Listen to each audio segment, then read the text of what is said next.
nakaplano na yan. Hindi naman yan mag-iimbestiga kung walang balak na impeachment. Palakpakan natin si Senator Bato de la Rosa. Hindi ba politika? Politika lang. Malinaw na malinaw. Pagkatapos, kunwari, in aid of legislation, ngayon pala impeachment. Miski saan mo kwentahin eh. Oo, Chairman Barbers. Konges, itigil mo na yung quad ko. Yes, sir. Okay. Kay Joel Chua. Joel Chua. Good government. Kong Joel, itigil mo na yung good government. Alang-alang sa pahayag ng ating Pangulo. Sabi ni Kung sakasakali po na hindi nila paninindigan ito, samahan niyo po ako. Mag-rally po tayo. Sabi, Mantakin nyo ho yun mga kababayan, hindi pa ho hinihahain niya ang impeachment na yan. Matagal pa ho, noong pa ho nakaraang linggo. Pero yung mga senador, pinaghahandaan na ho nila yung pagtanggap nila sa article of impeachment laban dito kay Vice President Sara Duterte. Kaya tama ho ang sinabi nitong si Senator Bato de la Rosa na matagal na nilang alam yan.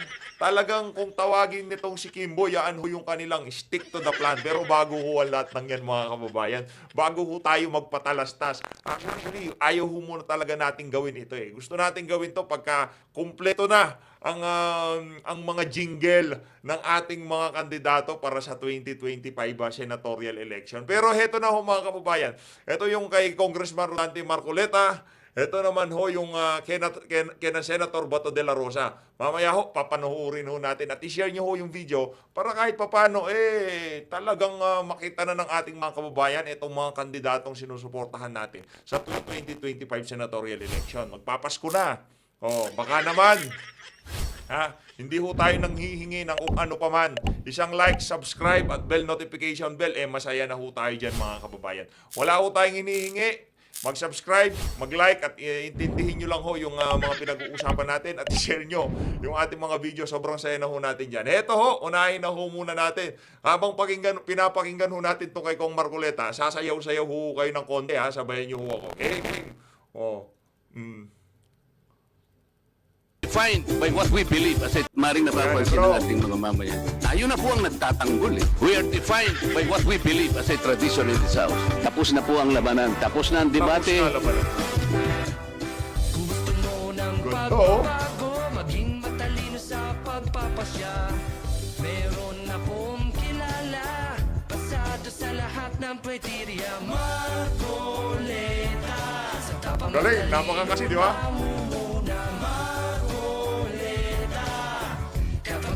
Matalastas. Simula na ng bagong pag-asa, ganit si Marcoleta sa mga pasaway.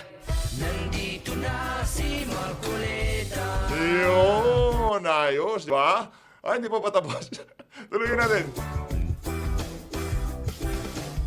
Share. Share. Veterano sa larangan ng serbisyo.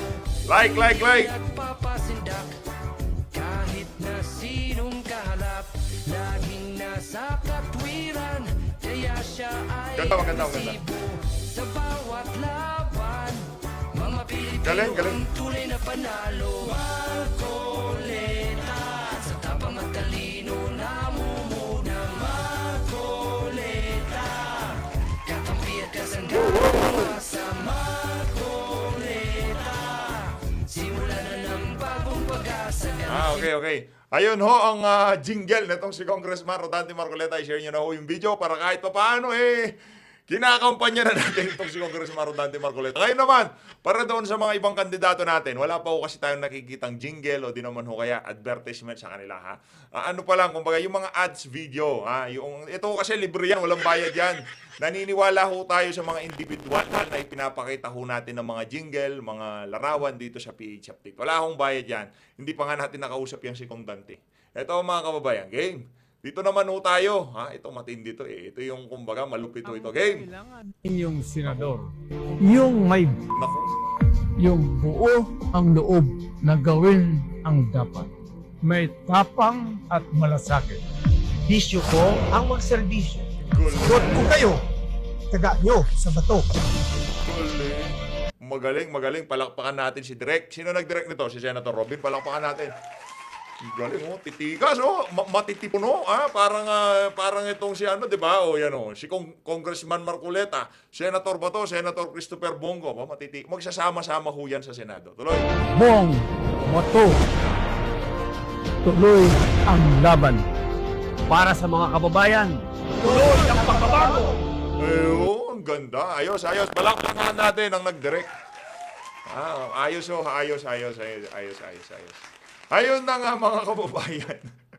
Napakahaba naman ng commercial na yon. Rekta na ho muna tayo sa ating pag-uusapan dito sa video na to. Talakayin ho natin yung mga hindi tinatalakay ng mainstream media. Ayun na nga mga kababayan, ngayon naman ho, dumako ho tayo dito sa mga punto de vista nitong si Senator Bato de la Rosa. Dito sa mga pahayag na to ni Senator Bato, hinubaran ho niya ang lahat ng ginagawa nilang mga kabalintunaan diyan sa TWADCOM at Committee on Bad Government. Ito ho talaga ang katotohanan sa mga nangyayari ngayon diyan sa House of Representatives. Nakaplano na yan, well planned yan, kaya we are preparing for the worst. From the very beginning, kahit tumarap siya o hindi, nakaplano na yan. Yung impeachment na yan, nakaplano na yan. Hindi naman yan mag-iimbestiga kung walang balak na impeachment. Palakpakan natin si Senator Bato de la Rosa. Kaya nga magkakaroon sila ng problema. Doon sa Committee on Justice na kung saan sila ang tatalakay doon sa impeachment, yung mga congressman na uupo, magsisiyasat, magsasaliksik, magtatanong doon sa complaint na tinanggap nila, yun hong mga laman nun, galing din sa Committee on Bad Government. Yung mga nasa Committee on Bad Government, nandun din ho sila sa Committee on Justice. So, anong mangyayari dyan? Hindi pa inuumpisahan, na prejudge na nila yung tatanggapin nilang impeachment. Kasi sila mismo, si Luistro, pagka tinanong, si Ortega, kahit sinong tanongin mo sa kanila, si Chua, di ba? Merong pananagutan. So, paano magiging balanse o magiging patas pa ang pagtanggap o pagbasa nitong mga congressman na to doon sa impeachment na sinampa kay Vice President Sara Duterte? Gayon, yung mga nakalista doon, galing din sa committee ni Chua. Ano sabi ni Chua? Hindi, walang substance. Hindi totoo yung mga nakasulat dyan. Dinagmukha siyang tanga. Sa kanila galing yun, sa committee nila, tapos papasinungalingan nila. Malaki ho ang problema nila ngayong mga panahon na to kasi magmumukha ho silang clown diyan sa Committee on Justice, di ba? Kung ano mang committee yan, kung ano mang committee, kung saan mang committee pag-uusapan yung impeachment na yan, malaki ho problema nila. Lahat ng naggagaling-galingan doon sa Committee on Bad Government, malamang sa malamang, majority doon sa mga congressman na yun, nandun din sa Committee on Justice. Natatalakay dyan sa impeachment na yan. Di ba? Bias na, kakaumpisa pa lang. Hindi ho tayo nakakakita ng fairness dyan sa impeachment na yan. Kaya ang gagawin nila para hindi ho sila magmukhang tanga, naglilikom na ho sila ng pirma, rekta na sa Senado. Ayun na nga mga kababayan, speaking of rekta, ito talaga ang rekta. Wala nang maraming pinag-uusapan. Ito ho, Congressman Rodante Marcoleta, napanood nyo naman ho yung jingle, di ba? Napaka-catchy talagang. Pagka dumaan yung ang tawag dito, yung sasakyan na nandun yung sounds ni Kong Marcoleta, mapapasayaw ka di ba? Ganun ho kalupit. Kaya palakpakan natin yung nag-compose. Magaling. Game! Ano ba ang papel nito, Kong? Hindi, teka muna. Oh. Kung sinimulan na nila ang pagkalap ng pirma, Opo, meron na raw po o dilalabag na naman sila sa tinutukoy ng Pangulo, sinabi na nga niyan, tigilan nyo na yan Yan ang haba Oo sinasabi. nga, no? Kasi kapag kung umanap ka ng pirma, ito yung diretsong pagsasakatuparan ng impeachment complaint na hindi nadadaan sa Committee on Justice. Ito'y tuloy-tuloy na itatransmit sa Senado, Opo. kasama na yung articles of impeachment. Kapag ginawa nila ito yung pinag-uusapan natin, na imbes na sila'y magkaisa sa Pangulo, makipagkaisa sa Pangulo sa kanyang layunin, na isang tabi na natin lahat ito, sapagkat sa kanyang panukala, sa kanyang pagtaya, mas marami tayong problema ngayon. So yung maliit na bagay na ginagawa nyo, na pinagtatalunan nyo dyan, sapagkat wala namang kapupuntahan, wala namang ibubunga, kahit sa isang sa buhay ng isang Pilipino, sabi nga, tempest in a teacup, Opo. o kapag ginawa nila ito'y direktang paglaban doon sa opinyon ng Pangulo. So sa mga tweet, dito pa lang, sa pinabanggit mo kung totoo yan, yan ang kinatatakutan ko. Na itong ginawang manifesto na ito, ay kunwari lang. Ganun po. Ano yung kunwari sa English? Ito, hypocrisy. Kunwari yan lang. Ano, pagpapanggap, pagbabalat kayo. Ito'y nakakatakot. Panluloko ito sa ating mamamayan. Kapag ito'y ginawa nila, halimbawa, nagsimulang silang mangalap, makikita na po ninyo ang pagbabalat kayo ng lahat ng pipirma na nagkunwaring nakipagkaisa sa Pangulo, pero pagpapanggap lamang po. Yan ang nakakatakot din. Dapat pala, alam Kaya niyo ng sabi ko Pangulo. sa iyo, nagrarally ako. Ganun po. Siguro kung Ako po, yan ang nga ba sinasabi natin? Sasama sa rally itong si Congressman Rodante Marcoleta. Di pa ba kinakabahan yung mga ano nito? Yung mga pasaway? Yung mapagkunwa kung tawagin nila, di ba? Yung mga mapagkunwari. Yung mga mapagpanggap. Sumusunod sila kay PBBM, pero yung sinabi ni PBBM, marami tayong problema. Tigilan niyo yung mga kabalbalan niyo na yan. Hindi naman magiging presidente si Tamba, tigilan niyo yan. Ngayon, kahit si Marcos, ayaw niya lang diretsuhin itong si Tamba. Alam niya. Kung tatanungin natin si PBBM, harapan, yung rektahang tanungin natin siya, PBBM, mag-presidente pa si Tamba? Kahit pinsan niya si Tamba, ilalaglag niya, 100%. Maniwala ko kayo sa hindi, sasabihin niya, walang pag-asa. Kaya kung ako sa inyo, yung mga minions ni Tamba, mag-isip-isip po kayo. may pipirma. Kasi ang nag-initiate... Yun lang pagtatangka ng pagpipirma. Magtatangka ba yun kung walang basbas? makabayan black kong hindi talaga sumusunod sa hindi. presidente ito. Ginagamit lang ng mga yan, kunwari lang yan. Kunwari lang ba ito? Yung bang magamit ba sa kanila? Yung bang gumawa ng manifestong ito, ay tatanong ko sa inyo, sumama ba yung Makabayan Black? Hindi po. Wala nakapirmata dyan O po. kaya nga, pero doon sa pag-uusig, sa confidential fund, kinasangkapan sila ng leadership. Hindi nyo napansin yun? Kitang-kita naman po. Di gano'n, kunwarian lang ito. Yun lang pagharap ng Pangulong Duterte sa Quadcom ang unang pinront agad yung grupo ng Kaya makabayan. nga, Kasi alam itinabi nila. pa siya doon sa kalaban ng Pangulo. Naintindihan naman natin lahat yun Kaya nga sinasabi ko sa inyo, ito'y pagkukunwari lang kapag pinilit nila. Makakapag-initiate ba yung mga yun? Magbabalat kayo. Kung walang basbas? Magpapagod lang sila Sino pipirma dyan? Halimbawa, kung walang basbas ang Pangulo, di 4 lang silang pumirma. Well, ako naman ko. Isasama mo yung isang akbayan, Bagong daing dagdag, na patagi-tagilid yung bibig kong magsalita, di 5 lang sila. Yung akbayan na hindi lang pala tayo nakapansin. Pati pala tong si Kong Dante, napunay niya yung si Percival, anong pa apelido nung mama na yon? Yung buhok niya nandito, yung panga niya nandoon, no? Na magkasalungat Ba't di na lang kaya dito yung buhok, dito rin dapat yung panga. Tapos na. Ibig sabihin, maniniwala pa rin ako na nakikipagkaisa na yung kabuuan ng Kamara. Sapagkat ang pinagmulan ng pagpipirma, 5 lang ang katapos-tapusan. So yun ang bibilangin pala natin. Ang lakas naman ng loob nilang magpapirma. Ang lakas naman ng loob. Pero ang chismis sa kung parang higit na raw sa higit na raw sa 5 Sa mga tweet. Chismis na naman sa akin ko. Itong pagkakaisang ito, pinaglalaruan ng taong bayan. Ako naman kong Meron pa rito Pagkakaisa kanya katapatan. Isip-isipin naman. Pinili nila yung mga mabubuting mga salita Isang deklarasyon ng pagkakaisa, katapatan at paninindigan sa pagtatanggol sa bayan. Nasaan ang pagkakaisa? Nasaan ang katapatan? Nasaan ang paninindigan mo nung ginawa mo itong manifestong ito?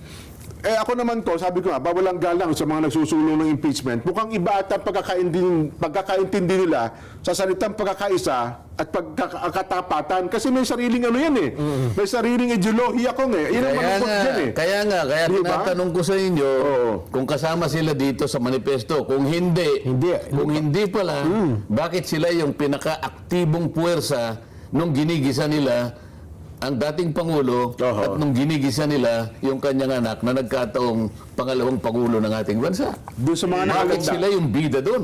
Sa mga nakalagda. Sila pang wala. nakapagpapakulong at sasayaw-sayaw pa sila kapag nakapagpakulong sila. Ay, oo. Oh, Yan ang problema. sasabihin nyo, At yan hong mga maliliit na detalye na yan. Teka lang ho, may tumatawag. sa akin, nasaan ang katapatan? Yo. Nasaan ang katapatan? Hindi ba pagkukunwari lahat? Itong mga miyembro ng Makabayan Black, tatanungin ko kayong dalawa. Meron na bang programa ang ginawa ng ating bansa mula pa nung panahon ni Emilio Aguinaldo?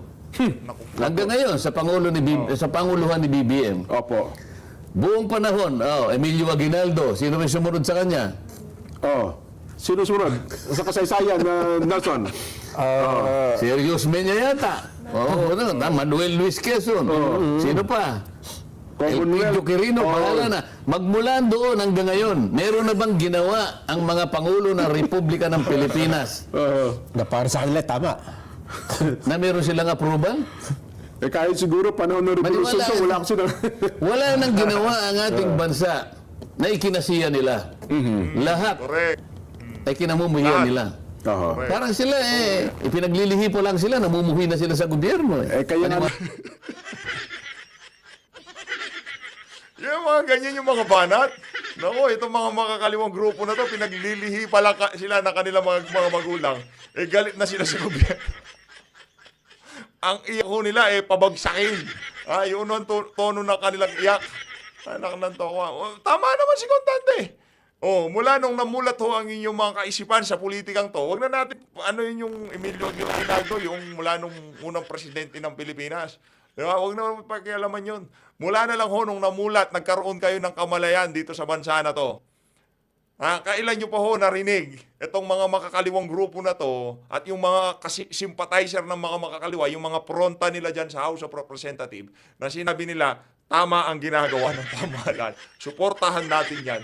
Anak ng tokwa. No, alam nyo ano lang ang tama na naririnig ko sa kanila? Yung peace talk. Yan. Di ba? Yung padala sa Netherlands yung mga representante nila. Yan, tama yan. Okay sa amin yan. Habang nagpipeace talk, nagpapalakas sila ng pesa. Yun lang ho ang kaisa-isang bagay na pagka sinabi ng gobyerno, sumasang-ayon ng mga unggoy na yan. Kaisa-isa. Peace talk. Baka sabihin naman nila, grabe ka naman PH. Wala ba kami sinasang-ayunan? Meron naman. Peace talk nga lang. Habang nagpipeace talk, nagre-recruit kayo. nakaraang araw, di ba Nelson, ang ating punto dyan sa bagay na yan, may mga pagkakataon, minsan nakikipag-tactical alliance sa kanila ang gobyerno sa simula, pero sa kalagitnaan talagang humihiwalay yan eh. Pangulong Duterte, Pangulong Noynoy, at ngayon, ayun ang nakakatakot kapag nagkaroon kayo ng pakikipagkasundo sa grupong ito. Ngayon, kung ako naman ang leader ng House, sasabihin ko sa kanila, teka muna, tigilan na natin yung pinag-iisip ninyo kasi meron ng pahayag ang Pangulo. Huwag niyong No to bibiruin impeachment. yun. Opo, ano tayo? Huwag niyo bibiruin yung pagkakaisa. Tapatan mo yan. Galing na sa Pangulo yan. Oo. Kahit sa anong forma pa ng komunikasyon, ginamit yan kay text message yan, kay pinadaan niya sa email, Opo. kay gumamit siya ng sign language. Pangulo ang pinagmulan yan. Kaya, Bigat, no? itigil na yung iniisip ninyong pagpapayumara yan. Malalagay tayo sa alanganin. Grabe, naiba ho talaga pagkapangulo, no? Yung mga salitang lumalabas sa bibig niya, di ba? Ano ho talaga pulisiya, di ba? Pagka lumabas sa bibig ng presidente, pulisiya. Pagka sinabi niya sa PNP, dapat ganito gawin, dapat ganun mangyari. Di ba? Kaya, di ba yung presidente lang ho ang merong kakayahan na gumawa ng batas na hindi kailangan nitong mga ng House of Representatives. 'Di ba? Yung ang tawag presidential proclamation. Tama ho ba? 'Di ba kayang gawin ng presidente 'yon? Isa ho nakapangyarihan na kayang gawin ng presidente. Na napakatindi ho talaga mga kababayan. Di na kailangan padaan pa sa kung saan-saan. Presidente lang, wala nang debate-debate. 'Di ba? Wala tayong manifesto na nakikipagkaisa tayo sa kanya. Panatilihan natin yon, panindigan natin yon, sapagkat yun ang ating ipinirma rito. Opo. Nakapirma tayong lahat. Maliban na lang kung yung pirma natin ay puro peke. Oo. O yan. Sige. Ay, Sana nandito yung isa sa kanila para sana maganda yung usapan eh.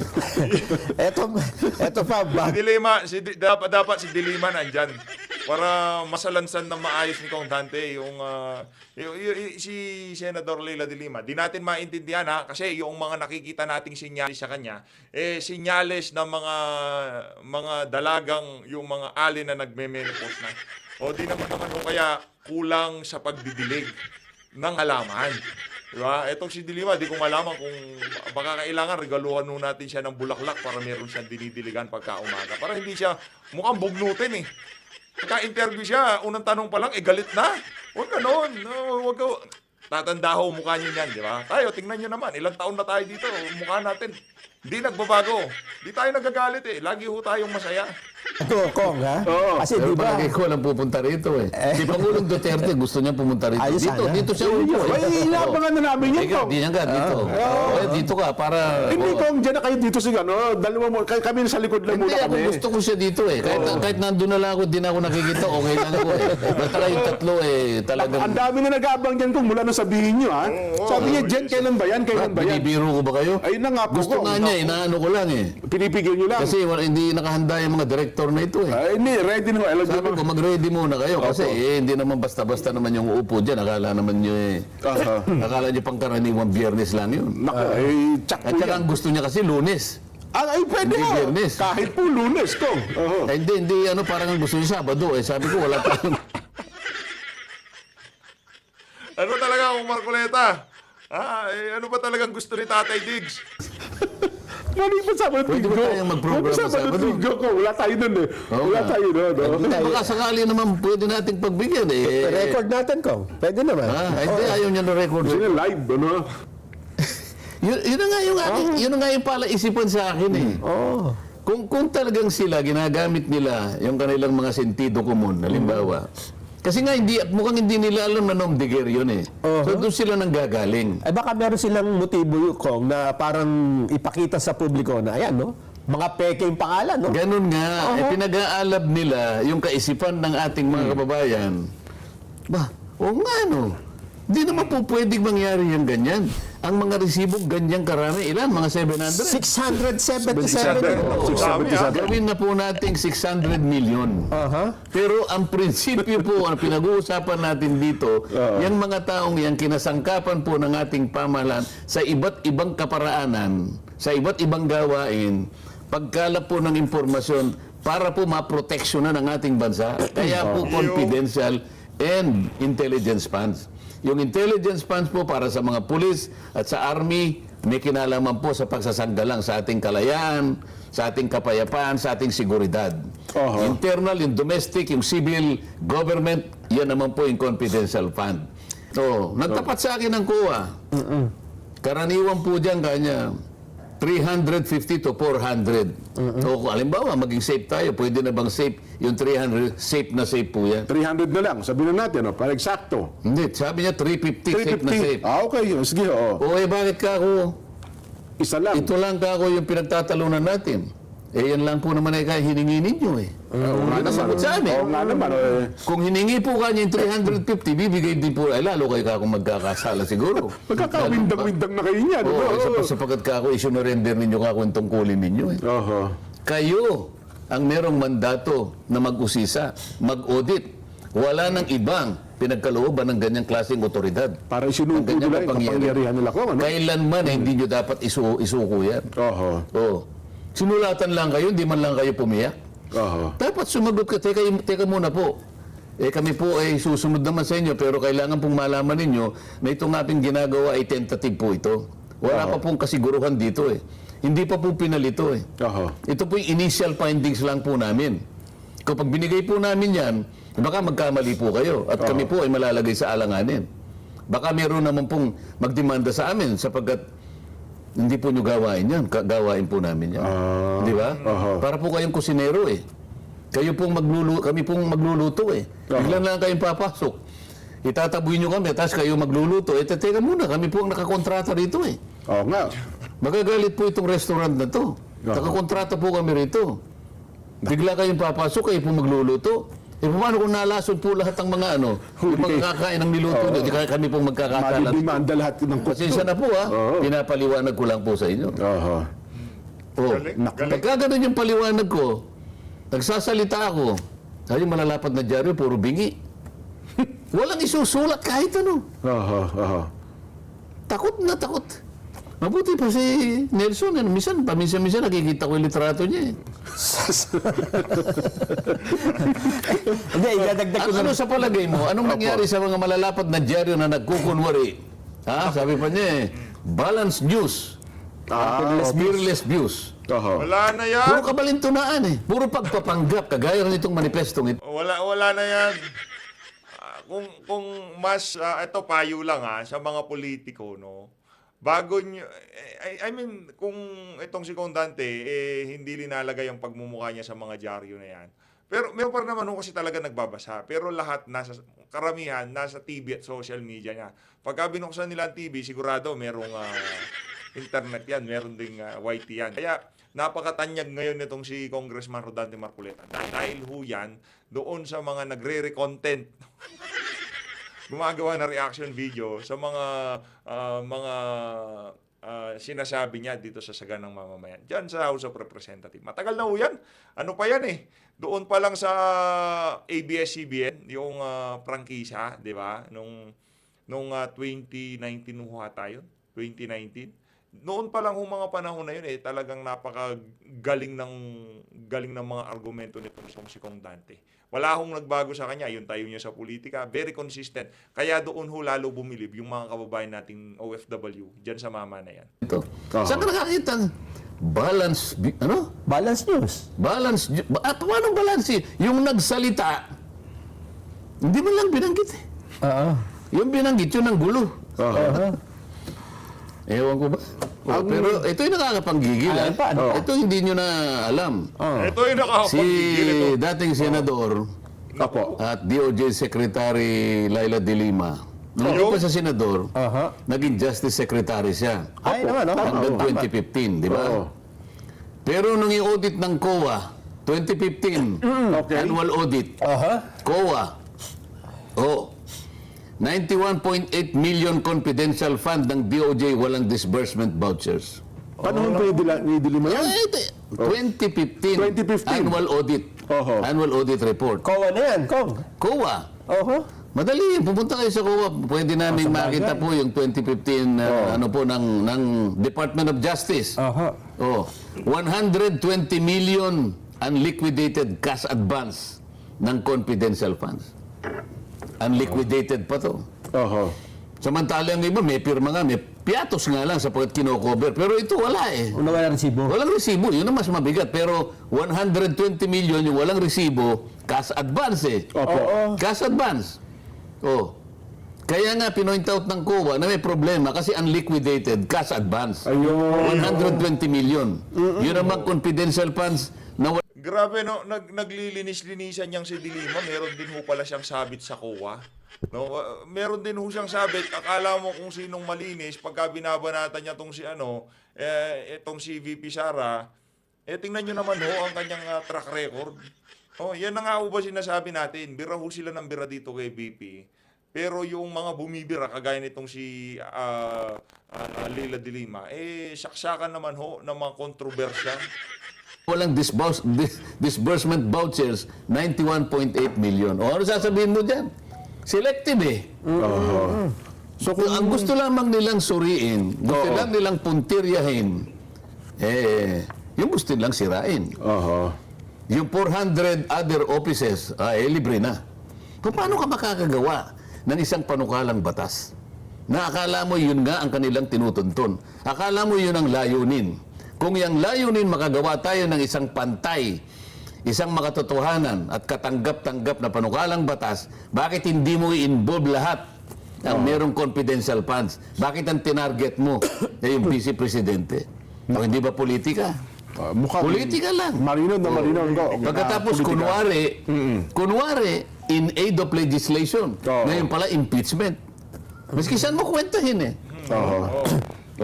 Lalabas at lalabas ho talaga ang katotohanan. Magkaparehas ho sila na sinabi netong si Senator Bato de la Rosa. Senator Bato, bakit sila mag-iimbestiga? Para mangalap ng ebidensya. Ngayong impeachment na. Ganon din ho sinasabi ni Kong Marcoleta. So ano ho ngayon ang gagawin itong mga congressman na to? Nalantad na ho sa sambayan ng Pilipino lahat ng mga kabalbalan nila dyan sa Committee on Bad Government. Napakaraming ahensya, 400 government agencies na tumatanggap ng confidential and intelligence fund. Ba't di nila tinanong? Bakit si BP lang?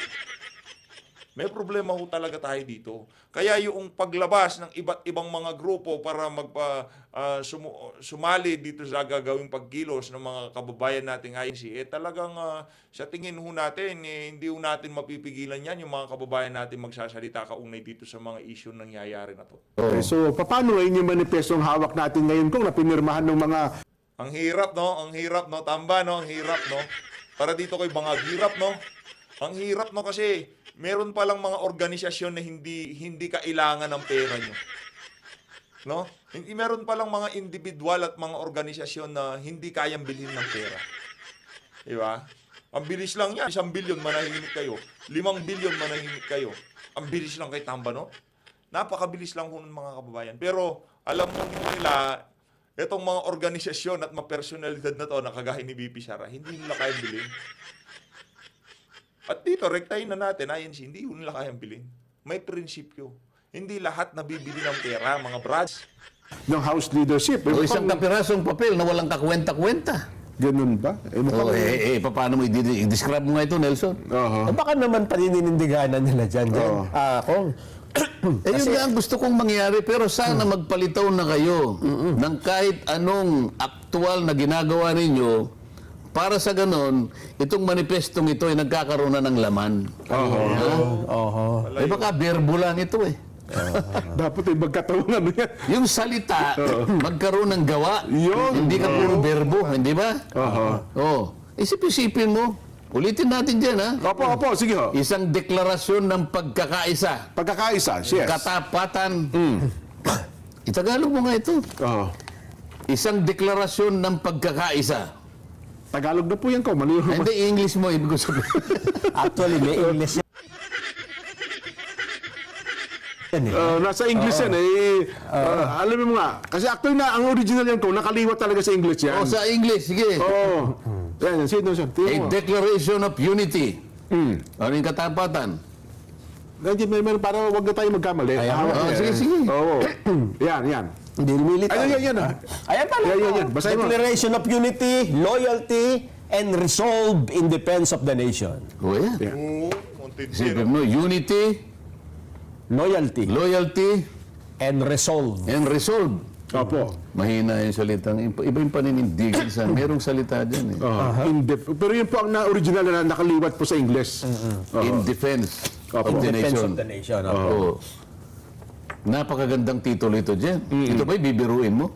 Bakit sasabihin mo sa akin ngayon meron ang nangangalap na pirma na naman? Ayun na po. Sana naman, chismis lang yun. Yung nangangalap ng pirma, kung totoo, yung chismis na kung may nakapirma na, yun ang wala pa. Kung yung nangangalap ay totoo, talagang Meron na. wala itong deklarasyon ito, papel lang ito. So mapipilitan kayo mag-rally niyan kung. Mapipilitan akong mag-rally nito. Ay, saan ba kayo magrarally? Kasi, kung kami pupunta? sa totoo lang, dapat sana Kasado na talaga. Hindi na mapipigilan niya. Kumbaga, ang gasokdulan na to, ikaw. nung magsalita ang Pangulo sa magitan ng paghahayag ng isang opinyon, yun sana yung sentro ng manifesto. Dapat. Yun ang inaasahan ko eh. Iniisang talata, wala man lang binanggit tungkol sa pahayag ng Pangulo eh. Kaya nga palagi ko sinasabi sa inyo, nung una tayong nagtalo dito eh. Binigyan natin ng emphasis ito eh. Di ba sinabi ko sa iyo, Jen, kung naaalala mo, ikaw muna ang magkunwaring speaker. Opo. Naalala ko po yun. Pinipilit mong ibaling na doon. Sabi ko, teka muna, walang kakwenta-kwenta yan. Tayo muna ang mag-usap tungkol sa kahalagahan nung pagpapahayag na yun ng Pangulo. Binanggit nga lang niya bilang isang opinyon. Ngayon, kung ikaw ang speaker, ako naman PCP-BBM, hindi ba nag-uusap tayo? Martin, kako sa'yo. Insan, opo. Oh. Di ba magpinsang buo tayo? Yes po, oho. Naalala mo yun? Totoo. oo. Narinig mo ba yung pagpapahayag ko ng aking opinion? Ay, opo, Mr. President. Oh, sa palagay mo ba, yun ay dapat ipagkibit-balikat mo lang bilang Speaker ng House of Representatives? Hindi po. May titindigan ko po yan. Susuportahan ko po kayo. Yun naman ang inaasahan ko sa iyo. Hindi lamang dahil sa tayo ay magpisang buo. Ngalang-alang sa ating bayan, ako ang Pangulo, higit sa lahat, naniniwala ako, susuportahan mo ko sapagkat ikaw ay Speaker of the House. Oho. Wala pa akong aasahan sa iyo, kahit gaanong pananalita lamang, para mag-react ka sa sinabi ko, sapagkat ito ay isang bagay na hindi ko inisip na ito hindi mo bibigyan ng pagpapakahulugan na opo. talagang inaasahan ko na maggagawa ka ng isang reaksyon dito na positibo. Oo. Yun ang hindi mo nasagot nung nag-uusap tayo. Oo, kasi Sa pagdaan naman ng mga araw, palagay ko may sagot ka na ngayon. Oho. Ano yung sasagot mo? Titindigan ko po yan, mahal na Pangulo. Gagawin ko po lahat ng kaparaanan bilang Speaker. O ang ginawa mo lang gumawa ka ng manifesto pero yung aking opinion hindi ko makita rito eh. Hindi ko po Ano ba ititindigan mo? Hindi ko po makontrol yung makabayan eh. May sariling mundo ko sila eh. yun ang problema ko ngayon, Kong. Di ba? Sa makatwid, Oho. mas matimbang sa iyo yung Makabayan Group kaysa yung ating magiging magpinsan. Naku, yari. Tamba! Marcos Jr., makinig kayo dito. Ang ganda ng pagre-reenact ng posibleng naging usapan nyo noong nagkaroon kayo ng fellowship. Panig po ako sa inyo, pero hindi ko mapigil itong mga ito eh. Ganun ang... Kung ganun isasagot mo, si Nelson na lang ang pinsang buo ko. Hindi, pwede mo namang, hindi natin makokontrol yung mga kababayan insan, pero sigurado ko sa'yo, barado yan. Hindi makakakuha ng pirma yan. Diba? Okay lang, pagbigyan natin sila insan, bigyan natin sila ng false hope. Baka gusto nyo ako nang gawing speaker. Yun nga sana gusto ko mangyari. May ililipat ko nga lang ngayon ililipat ko na eh. Kaya natin pinagtatalunan ito, mga kababayan. Sana'y mapansin po ninyo kung ano po yung emphasis na gusto namin pong iparating sa inyo. Oho.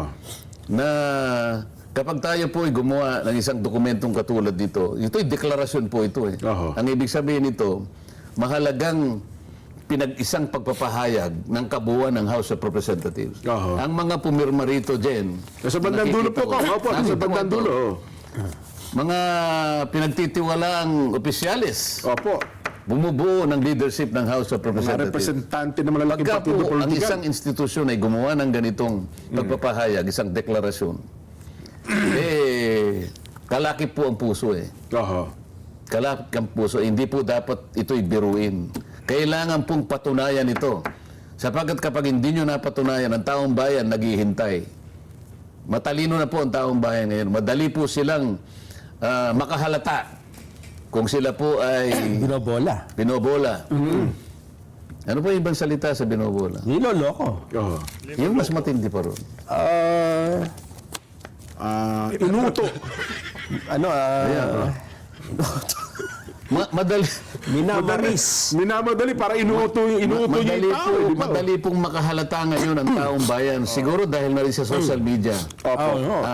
Dakip na po nila yung ano.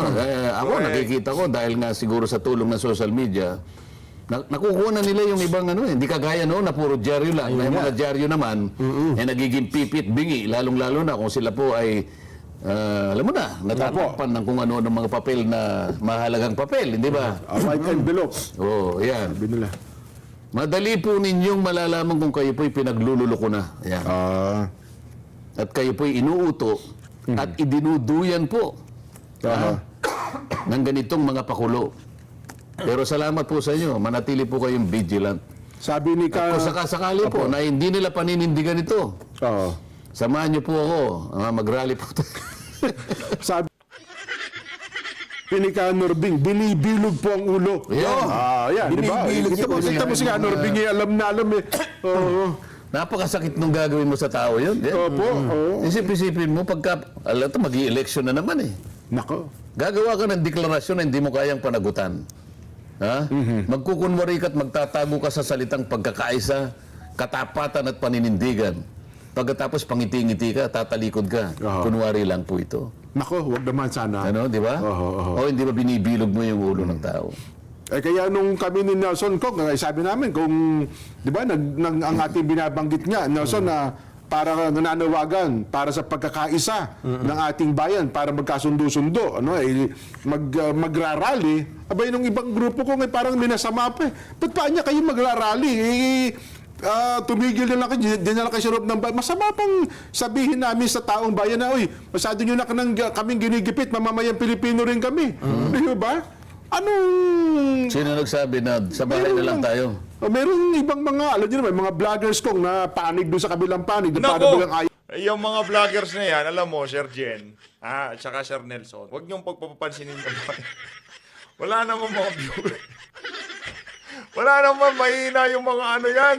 Hindi nga makapag-anakan siya ng diretso yan. Ayaw nilang makita na may mga taong tumitindig para po magkasundo ang ating bayan, hindi nila maipasok sa puso nila yung ganung bagay. Sa bahay na lang kayo, sabi niya. Sabi, huwag na kayo mag-rally, sa bahay na lang kayo. Oh, takot na takot yung mga yan. Ganun mo ba ito? Takot? Ganun lang yun. Isipin mo, kanina pa natin binabanggit ito, Jer. Oo. Babalik at babalik ako doon. Tandaan ninyo ang Pangulo ng Pilipinas nagpahayag sa pamamagitan ng opinyon. Oo. Ako ang Speaker ng House of Representatives. Alam mo una kong gagawin? Tatawagin ko yung chairman ng Quadcom. Oo, Chairman Barbers. Kong Ace, itigil mo na yung Quadcom. Yes, sir. Okay. Tapos, pagkatapos ng 1 minuto, tatawag ko sa kay Joel Chua. Joel Chua. Oo. Good government. Kong Joel, itigil mo na yung good government. Opo. Alang-alang sa pahayag ng ating Pangulo. O, siyempre sasagot yun. Yes, sir. O, di tapos. So, babalikan kita ngayon. Pinakita mo ngayon. Sarap ng Sabi ko, kwentuhan nila, no? talaga Sarap palang yan. tayong dalawa ay magpinsan pala. Hindi lang speaker. Kung Talagang hindi mo pala ako ilulugso. Ayaw naman. O, ngayon ay lalong tatatag ang ating pagiging magpinsan. Opo. Napatunayan ko kasi na salita ko lang Ay, opo. ay talagang tumindig ka na. Pinuri ko Ang ng totoo batas. niyan kahit hindi ka pa gumawa ng manifesto, ngayon pa'y naniniwala na ako sa'yo. Yun ang ibig ko sabihin, kinakailangan magpahayag na kayo. Gumawa kayo ng aksyon na maiintindihan ng tao na yung katapatan at paninindigan at pagkakaisa ay totoo. Hindi papel. Hindi salita. Walang kakwenta-kwenta yung ginagawa nyo eh. Ba't di kayo tumigil? Wala palang kakwenta-kwenta. Ano pang gusto nyo? Ay mukhang tama kayo, Kong. Kasi May oras pa ba tayo? Meron pa po. Tuloy pa tayo. nga, ito. Init pa ang ating mga kababayan eh. Sana kung pwede nga lang hanggang alas 7 kasi marami pa akong sasabihin. Kaya baka mamaya. Uminit pa tayo, Kong. Ano? Ano Wala pa na yata sabi? nakikinig sa atin. Nakikita ko yung ano mo. Sa isang po ay 10,000 mahigit. Yung Wala na. pangalawa ay 6,000. Wala na. Ay, nakikinig nako, sa atin. Tigilan na natin ito, Jen. Tuloy pa. Magaling na rin si Dande. Magaling na rin. Yung totoo nga yung hinala ninyo, Kong, dahil gumagapang pa nga yung House Committee on Good Government hindi ba? Di ba kanina yung binalita natin? Isip-isipin mo sa hiya mga nila. utos pa ngayon Sa hiya nila, pagkapang na lang. Lalo kang nga mabubuwis. Ayun ang lumutang, Kong. Nakakabisit ka talaga, no? Kaya gano. Ay, nako. Okay, pasok ko lang ito. Ilang mga mga. Nagkakaintindihan tayo, di ba? Nagkakaunawaan tayo, Simple lang na natin pag-uusap eh. Walang bakas no? Na... Wala kang maapuhap, Jen eh. Nelson. Oo nga. Isip-isip. Wala ho talaga Nagpipilit ako na mag-apuhap sa yung salita. Alam mo sa Kapampangan kung ano yung apuhap? Ano po? Huwag na. Ang alam ko po sa sana Tarlac, apulid na lang. Ano? Ay, nako. Huwag kayo Ayun na nga mga kababayan, dito na natin tatapusin ang ating reaction video. Napakaganda na naging talakayan lang. Mag-ingat po kayo lahat. Siyempre, habang patapos ho yung ating video, siyempre, dapat hindi ho pwede na hindi natin pasadahan na mabilisan, di ba? O, yan. Tryin mo. Panan. As always, mga kababayan, maraming salamat po sa pag-support sa PH Update. Ayan ako, ang jingle nito si Congressman natin mga kuleta. Maraming salamat po mga Parang feeling ho, deja vu noong 2022, nung inakampanya natin tong Sigong dati, na parang bumabalik tayo sa nakaraan. Tuloy, maraming salamat ho sa pag-support sa PH Update. Mag-ingat po kayo lahat. Mahal natin. Maraming salamat.